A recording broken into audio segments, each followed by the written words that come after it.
Alright, how's everyone doing? Welcome to From Z to A Alphabetical Interviews with Zach Andersen. I am Zach Andersen. Today we are here at White House Productions in Shelton for the 20th edition of Monsters of Acoustic Rock, and I am joined by Storytime Bob.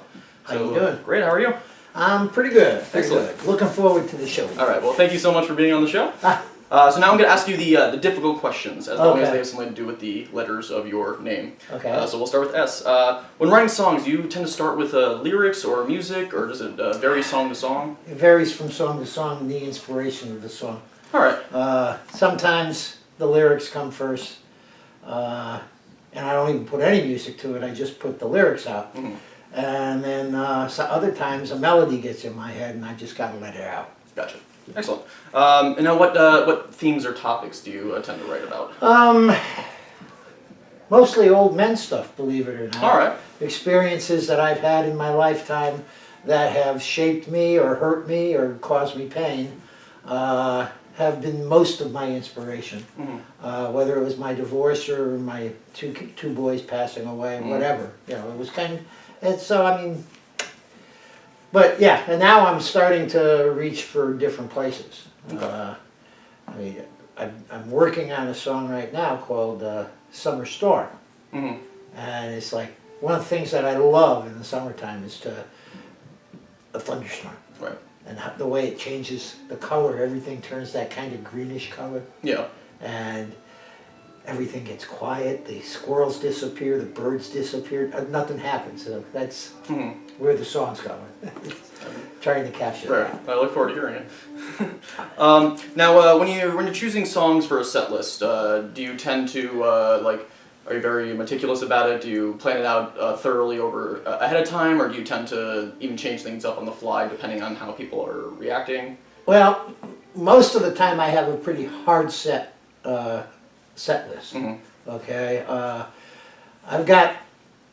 Well, you'll hear the song tonight, CRS, where I forget stuff right in the middle of the song. So I keep a book in front of me, and I actually set my pages up like that. But that being said, when the room starts reacting better to a certain type of, and I'm usually playing 3-hour gigs. Right. If they're reacting to a certain type of music, I jump over and start doing that more.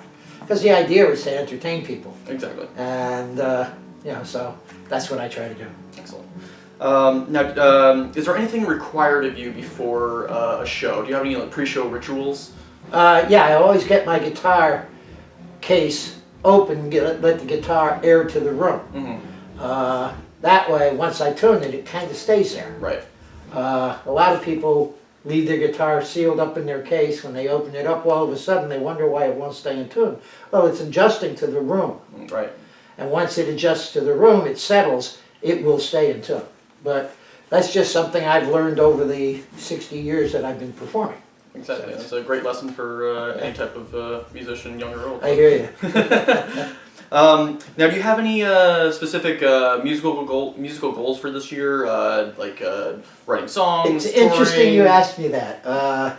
There's a few friends of mine, and I think you may know them. Easy Blue. Yep. Steph Serenada. Yep. From the Hooch. Mike D or Jamar? Jamar, Felix. Yeah. And myself were at the Elm City Music Fest last weekend. And so we all agreed to a challenge to write 6 songs between now and December 26th. Nice. So yeah, that's a short-term goal. Right. My long-term goal, I want to start to write some stuff that's not about my pain, and I mean, not everything I write is about pain, but most of it is. Right. And I want to break away from that because it's kind of dark, and performing it sometimes, not all the time, but sometimes takes me back to one of those dark times. And I don't really want to be doing that anymore. I mean, don't want to stop playing the songs because I think they're pretty good, but I want to be able to mix in some brighter stuff. Right.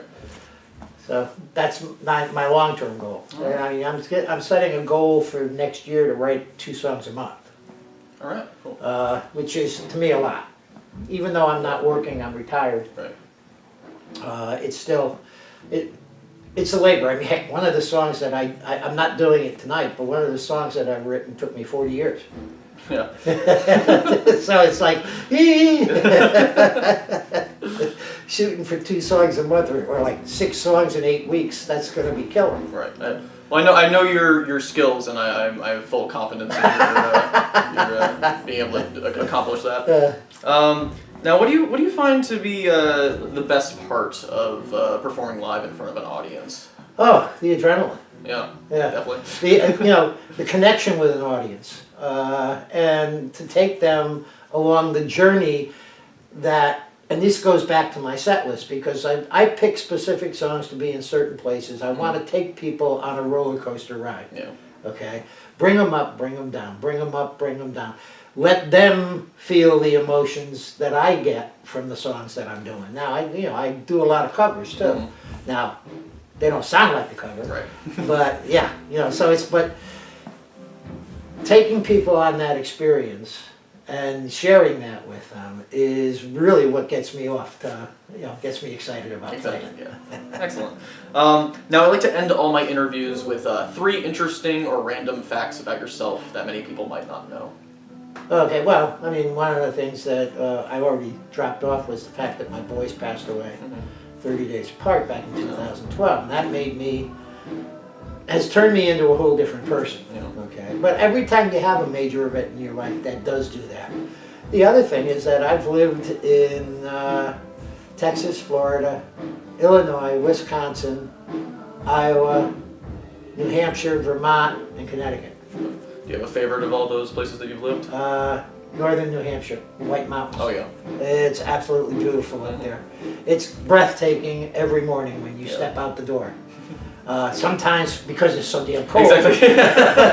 But I mean, the scenery up there is just absolutely breathtaking. Excellent. So thank you so much for being on the show. I'm looking forward to it. Excellent. If you want to check out Storytime Bob, please visit the link below. And now we'll cut to a performance from Bob. So thanks again, and we'll see you later. Thank you.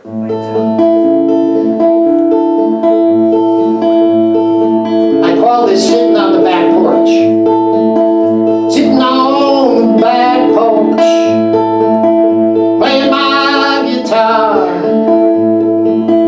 waiting for my friends to come so we can pass a jar, sharing some spirits and stories from